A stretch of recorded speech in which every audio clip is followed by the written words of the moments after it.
Support comes from Troy University's Trojan Cafe, offering handcrafted Starbucks beverages and a wide assortment of meal and snack options. Located on Troy University's Montgomery campus, across from the Rosa Parks Library and Museum. From Troy Public Radio, this is In Focus, and I'm Carolyn Hutchison.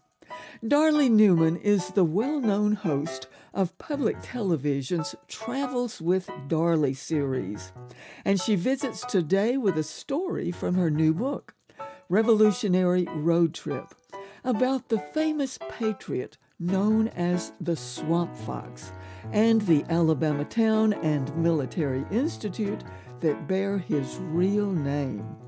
She joins us for the Storyline book series.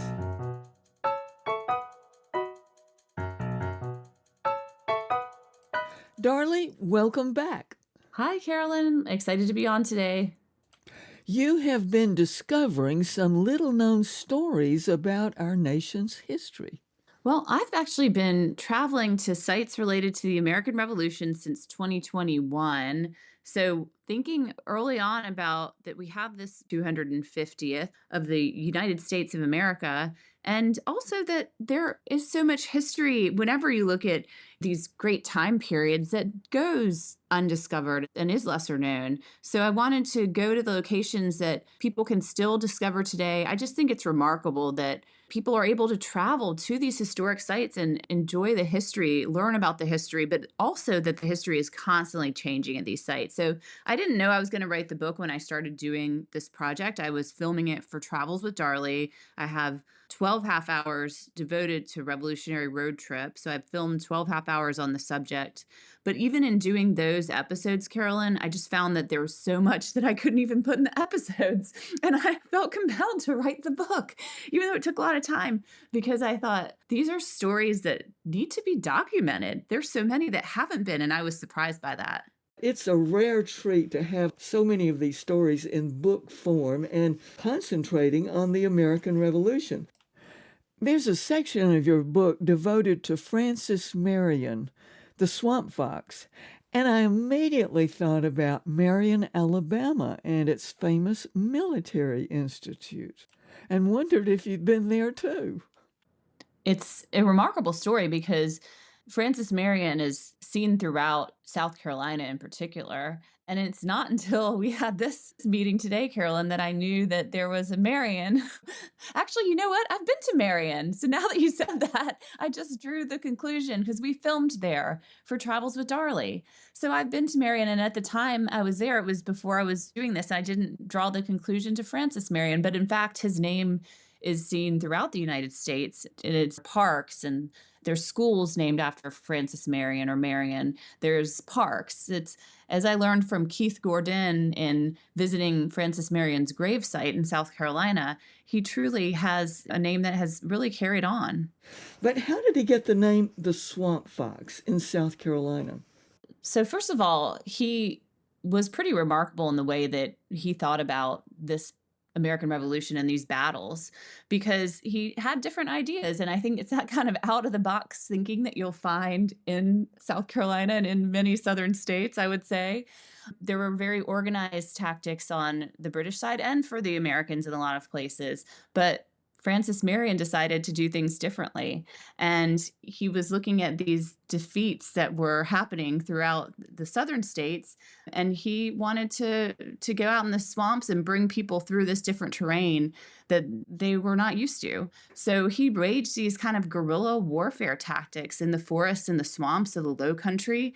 And the soldiers weren't equipped for it. They didn't know this terrain. He and his troops had a big advantage, but it was British Lieutenant Colonel Bannister Tarleton that actually is said to have given him the name on one of the many occasions when Francis Marion did not get captured. They were going for miles, it says, and hours. And finally, Tarleton said, "As for this damned old fox, the devil himself couldn't catch him." So that was where they say the Swamp Fox's name came from. And as you look at history, we have many Hollywood movies and The Patriot with Mel Gibson, a lot of fodder for stories that grew out of the exploits of Francis Marion. I noticed that February 27th is commemorated as Francis Marion Day. Can you tell us more about him? I would call him an innovator. Obviously, someone who wasn't afraid to get dirty. If you look at the chapter that I have on South Carolina, you will see Francis Marion's name in many locations. And one of them that I think is really interesting is at Old Santee Canal Park, which is right outside of the city of Charleston in Berkeley County. It's in Monk's Corner. And it is a place where you can actually walk through the swamps. You're on kind of boardwalk, so you're not really in the mud as the troops would have had to do. But you can really go through this area and you hear the frogs. If we were out there when it rained and the frogs were singing, and you see the difficult conditions that Francis Marion and his troops had to go through in navigating the low country of South Carolina, which is not for the faint of heart, especially in the summertime when those mosquitoes are swarming, which I've experienced more than a few times. If you're doing these treks, I would tell you to definitely bring your bug spray. You'll need that bug repellent.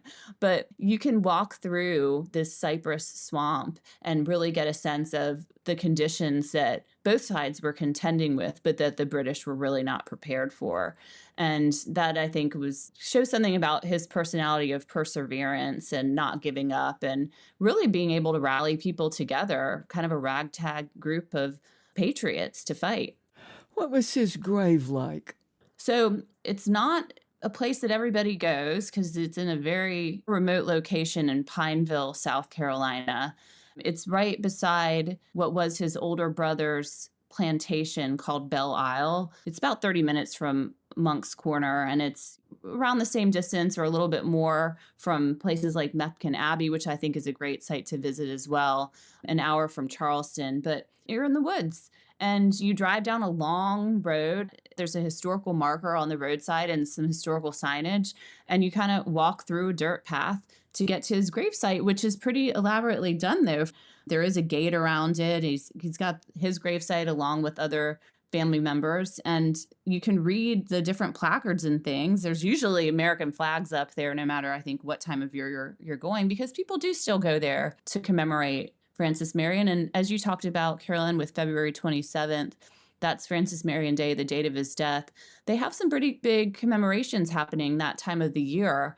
He changed the course of American history. So I think it's pretty neat that there is this local interest, but also, as we see, his name translates all the way to Alabama and beyond. Well, Darley, your book is written as if we are with you on your Revolutionary road trip. So briefly, what are the areas you covered? I wrote this book in a way that I wanted it to be immersive. That's kind of how I do all of my shows. I want to bring you on the journey because I think it makes it more interesting and fun when you can experience it with all five senses, the sights, the smells, the tastes of it all. And I want to describe that in detail when I put out any type of content, and especially wanted to do it with this book. So you can read this and just be immersed in the story and kind of visualize these locations, but you could also use the book as your own little guidebook to go to these locations. I start up in New Jersey and Princeton and Saratoga and down through Delaware and Pennsylvania, and then down to North and South Carolina. So you could chart your own trip, I say, either by going to each place individually or doing a road trip, going from north to south or south to north. I had a great time writing it. I hope to do more. I mean, the stories from Saratoga, South Carolina, Princeton, all these different places, they're really remarkable places that many people don't think about for the revolution. So I'm glad to bring some of the lesser known stories out and hope people will find new places to go. Well, I want to thank you for taking us with you on your road trips, and we will look forward to more stories.